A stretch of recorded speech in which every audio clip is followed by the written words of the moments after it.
Oh, gross. There are a couple nasty chunks in that. Okay, I gotta get bucket 2 ready.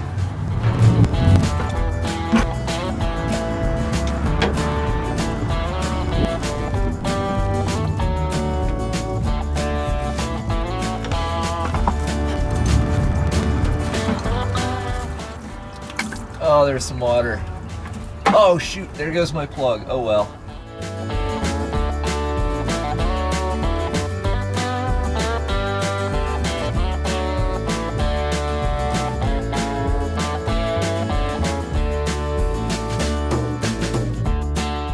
Okay, so working on this over here. I think we're coming up a few gallons short of fluid based on what someone told me this thing holds, which is also different than what a regular 930 holds, so I might not have enough fluid to flush it with. We'll find out. But yeah, I will say the stuff looks pretty free of grit. There were a few wads of nasty filth that came out those drain plugs, but not very much, and it just doesn't feel gritty. I think it's mostly just water. And but whatever it is, it seems fairly thick. It seems thicker than the stuff that you're supposed to put in this, doesn't it, buddy? And so maybe it'll be easier on this thing to pump the lighter fluid. Maybe that'll quiet down the rear end of this a little bit.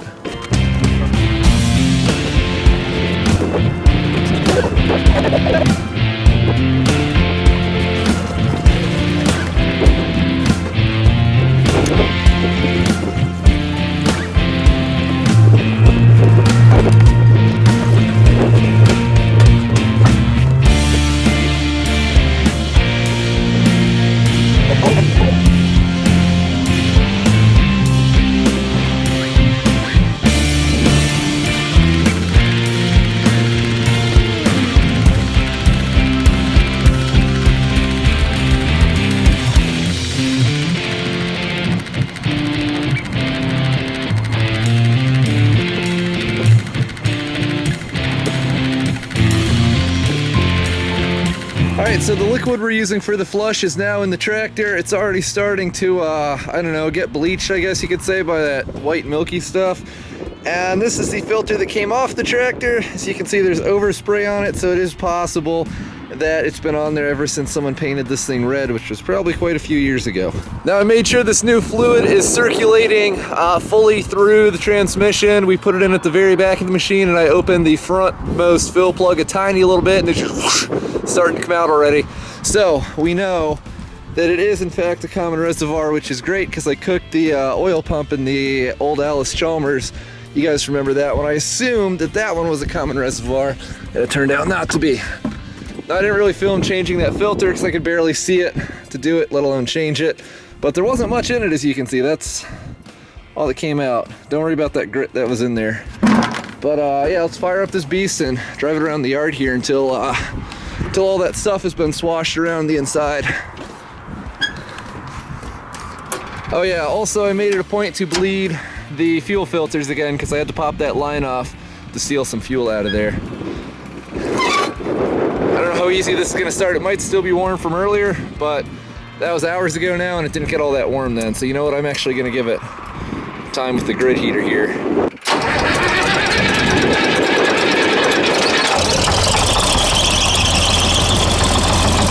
Oh, I could get used to it starting that easy.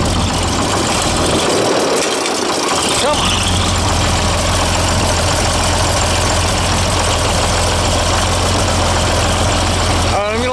For a minute or two. Now I will say there was a vibration underneath the floorboards on this thing and it's gone, 100% gone. It left with the old oil, so I don't know if it was just low on oil and something was running dry, you know, or maybe that nasty old filter we took off is clogged. But whatever the case, I'm happy about that. The other thing I've noticed is that the PTO is not spinning. When the old oil was in there, it was always spinning, even when it was disengaged. Now when you see something like that spinning and it's not turned on, you should be able, like, theoretically just to touch it and stop it, but don't ever do that because there's always a chance like it'll grab your clothes or something. But as you can see, it's not spinning anymore, so I'm guessing that fuel has made its way down and soaked the clutch packs in here already, and it's busted out all that old nasty oil. So hopefully this is just what this old tractor needs.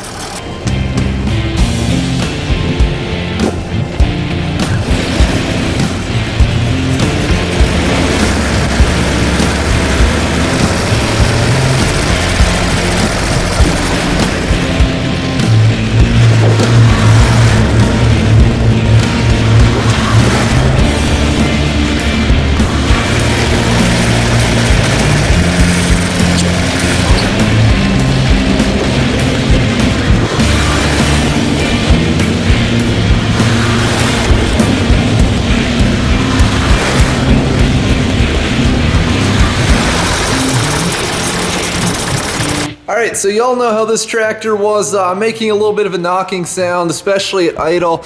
And I was like, man, I don't like that. I'm thinking about it while I'm driving this around the yard, and I'm like, shoot, that sounds like it's coming from the injector pump.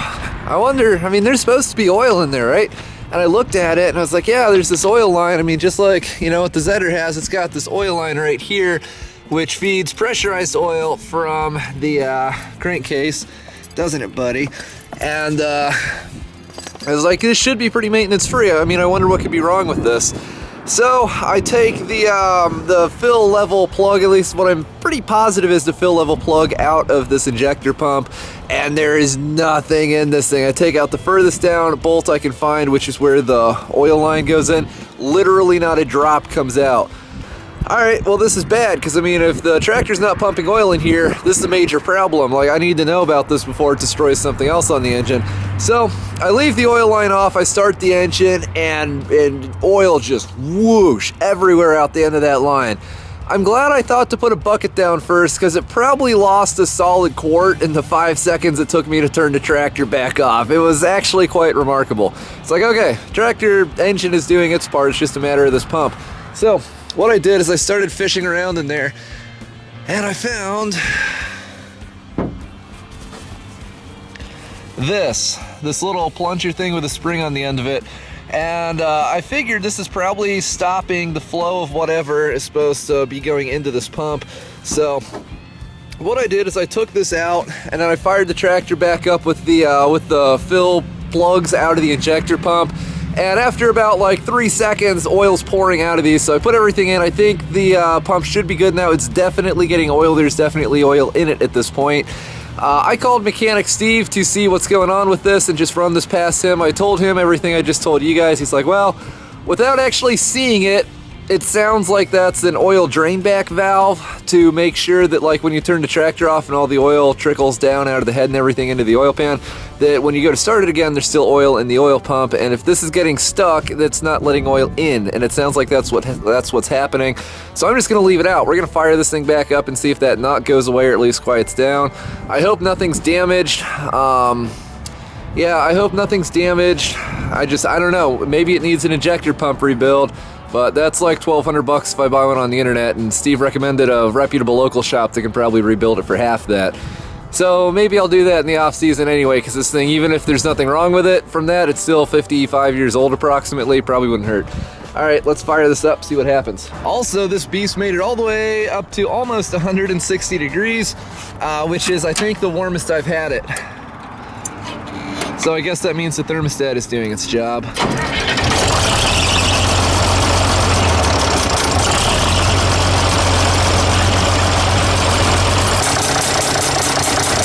I don't know. Still knocking pretty good.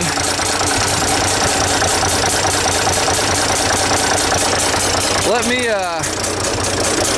try to bleed the air out of this.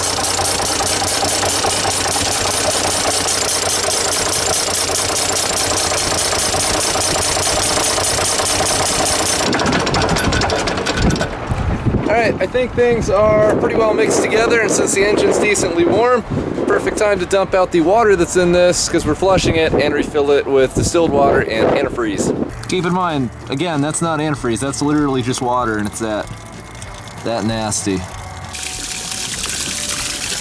Well, at least it's not oil contamination. I bet this thing's been run without any antifreeze in it whatsoever for quite a while. Look at that. Still though, it feels weird to be dumping stuff out on the ground like that. It's not something I would do, you know, normally. That water's starting to come out a lot more clear. That would be for the crankcase, because there's oil on this, and when you look through the hole, you see a connecting rod. It's just a little lower than that one. Shoot, where's that thing supposed to go? Alright, so, it's been a pretty good day out here, but I think it's about time to wind it down. I don't know what I'm gonna end up doing with that hydraulic pump. I'm kind of thinking, like, maybe if I can get this tractor out into the field and use it this season and then deal with it after the season would be good. Obviously, it sounds quite terrible at idle, but at pretty much any speed above that, it's as smooth as silk and you barely hear it at all, and not just because the rest of the engine drowns it out, it's just it really only knocks at idle for some reason. So I'm gonna look into that as well, and whatever happens tomorrow, happens tomorrow. Thanks for watching, and have a nice night.